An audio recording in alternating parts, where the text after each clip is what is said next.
বিসমিল্লাহির রহমানির রহিম। আসসালামু আলাইকুম, সবাই কেমন আছেন? আশা করি ভালো আছেন। আলহামদুলিল্লাহ, আমরাও ভালো আছি।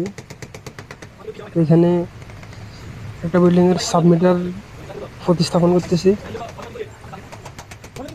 আসলে বিল্ডিংটা পুরোটা দেখানো সম্ভব হচ্ছে না, ভিডিও করা হয় নাই পুরো বিল্ডিংটা হচ্ছে দুতলা বিশিষ্ট। একতলা আগে করছে, দ্বিতীয় তলা পরে করছে, যার কারণে সাবমিটার গুলো এখন বসাতে হচ্ছে। এখানে মেন মিটার আছে 4টা, এখন উপরেও 4টা ইউনিট, নিচেও 4টা ইউনিট তো ছিলই।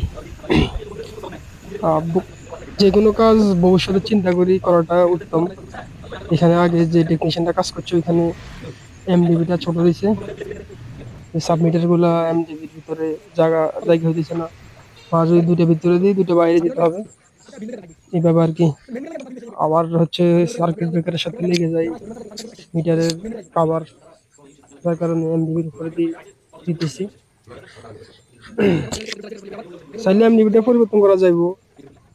এখন বিল্ডিং মালিক যিনি উনি এলাকায় থাকে না, উনি থাকে ঢাকাতে।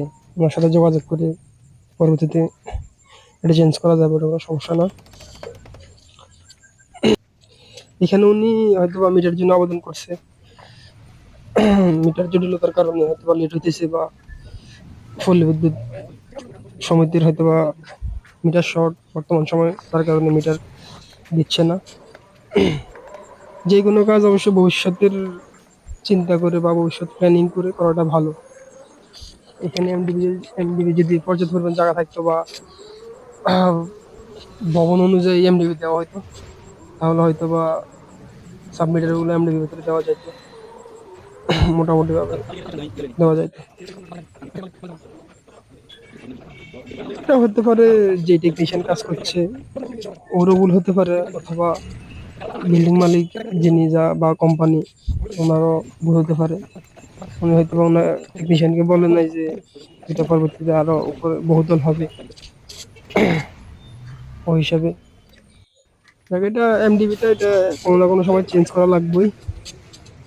এখানে বিল্ডিংটা 5 তলা ফাউন্ডেশন, মাত্র 2 তলা কমপ্লিট হয়েছে। উপরে এখন না করুক, বা 5 বছর বা 2-1 বছর পর হইলো উপরে আরো হবে, উপরে আরো 2-1টা ফ্লোর হবে, তখন এমডিবিটা চেঞ্জ করা লাগবে। এখন আমরা হয়তো এটা টেম্পোরারি, বা 2-3 মাসের জন্য, বা সর্বোচ্চ 2 মাস এরকম সাবমিটার গুলো প্রয়োজন। আসলে সাবমিটারও অ্যাকুরেট বিলটা আসে না। সাবমিটার